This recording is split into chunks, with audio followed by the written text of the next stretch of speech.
একদিনে গয়া ঘোরার প্ল্যান করছেন? তাহলে এই ভিডিওটি আপনার জন্য। কলকাতা থেকে গয়াগামী রাতের যে কোনো ট্রেন ধরুন আর সারা রাত জার্নি করে ভোর ভোর পৌঁছে যান গয়া স্টেশনে। স্টেশন থেকে বাইরে বেরিয়ে ভারত সেবাশ্রম সংঘ যাওয়ার টোটো বা অটো ধরুন, ভাড়া মাত্র 10 টাকা। কিন্তু গাড়িওয়ালা আপনাকে ভারত সেবাশ্রম সংঘের বদলে অন্য কোনো ধর্মশালাতে নিয়ে যেতে পারে। এদের থেকে সতর্ক থাকুন, প্রয়োজনে গুগল ম্যাপ ব্যবহার করুন। স্টেশন থেকে মাত্র কয়েক মিনিটের যাত্রাপথে আপনি পৌঁছে যাবেন ভারত সেবাশ্রম সংঘ, যেখানে স্বল্প মূল্যে আপনি থাকতে পারবেন। ফ্রেশ হয়ে নিয়ে একটা রিক্সা ভাড়া করে প্রথমে চলে আসুন বিষ্ণুপদ মন্দিরে। এখানেই ভগবান বিষ্ণু গয়াসুরকে দমন করার জন্য তার পদচিহ্ন রেখে গেছেন। দোকান থেকে ডালা সংগ্রহ করুন এবং লকারে মোবাইল ও ক্যামেরা জমা রেখে মন্দিরে প্রবেশ করুন ও পুজো দিন। এরপর মন্দির থেকে বেরিয়ে মাত্র কয়েক পা হেঁটে পৌঁছে যান ফল্গু নদীর তীরে। মাতা সীতার অভিশাপে শুকিয়ে যাওয়া ফল্গু নদীর দর্শন করুন। এখানে রয়েছে মৃত পূর্বপুরুষের প্রতি পিণ্ডদানের ব্যবস্থা। এরপর হালকা ব্রেকফাস্ট করে নিয়ে একটা শেয়ার গাড়ি ভাড়া করে মাথাপিছু 20 টাকার বিনিময়ে পৌঁছে যান অক্ষয় বট দর্শনে। মাতা সীতাকে সাক্ষ্য দেওয়া সেই অক্ষয় অমর বট গাছ দর্শন করুন।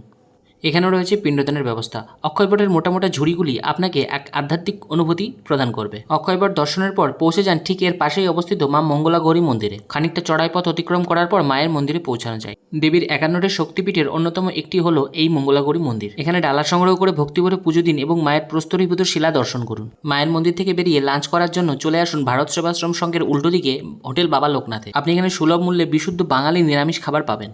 দুপুরে লাঞ্চ করার পরে আবারও রিক্সা ধরে পৌঁছে যান বিখ্যাত রামশিলা পাহাড়ে। পাহাড়ের পাদদেশে শ্রীরামের মন্দির দর্শন করুন এবং প্রায় 365টা সিঁড়ি পেরিয়ে ধাপে ধাপে পাহাড়ের চূড়ায় উঠুন। রামশিলা পাহাড়ের চারিদিকে মনোমুগ্ধকর প্রাকৃতিক পরিবেশ আপনাকে অনাবিল আনন্দ দান করবেই। ধীরে ধীরে যত উপরের দিকে উঠবেন গয়া শহরকে ততই আরও আকর্ষণীয় বলে মনে হয়। উপরে পৌঁছানোর পর হনুমান মন্দির, রামসীতা মন্দির এবং শিবের মন্দিরটি দর্শন করুন। এই পাহাড়ের চূড়ায় থাকা শ্রীরামের পদচিহ্নটিও অবশ্যই দর্শন করবেন। এরপর নিচে নেমে বেলা থাকতে থাকতে একটা অটো রিজার্ভ করে বেরিয়ে পড়ুন বোধগয়ার উদ্দেশ্যে। যাওয়ার পথে দেখে নিন সীতাকুণ্ড, যেখানে মা সীতা রাজা দশরথকে পিণ্ডদান করেছিলেন। এখান থেকে বেরিয়ে সোজা পৌঁছে যান বোধগয়া। প্রথমেই দেখে নিন 100 ফুটের শায়িত বৌদ্ধ মূর্তি। এরপর বোধগয়ায় থাকা চীন, জাপান, শ্রীলঙ্কা, থাইল্যান্ড ইত্যাদি দেশের বৌদ্ধ মন্দিরগুলি একে একে দর্শন করুন।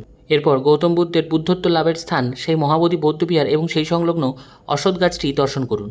যদিও মহাবোধি বৌদ্ধবিহারের মধ্যে ক্যামেরা বা মোবাইল নিয়ে প্রবেশের অনুমতি নেই। এরপর গয়া ফেরার পথে অবশ্যই দেখে নিন গায়ত্রী শক্তিপীঠ। এরপর বাড়ি ফেরার জন্য রওনা দিন গয়া স্টেশনের উদ্দেশ্যে। আর হ্যাঁ, গয়া গেলে অবশ্যই বিহারে লিট্টি চোখা খেতে কিন্তু ভুলবেন না। গয়া জংশন থেকে আবার রাতের কলকাতাগামী যে কোনো ট্রেন ধরে ভোরবেলা পৌঁছে যান শিয়ালদা বা হাওড়াতে। আর হ্যাঁ, আপনি ভিডিওটি কোথা থেকে দেখছেন অবশ্যই কমেন্টে জানাবেন।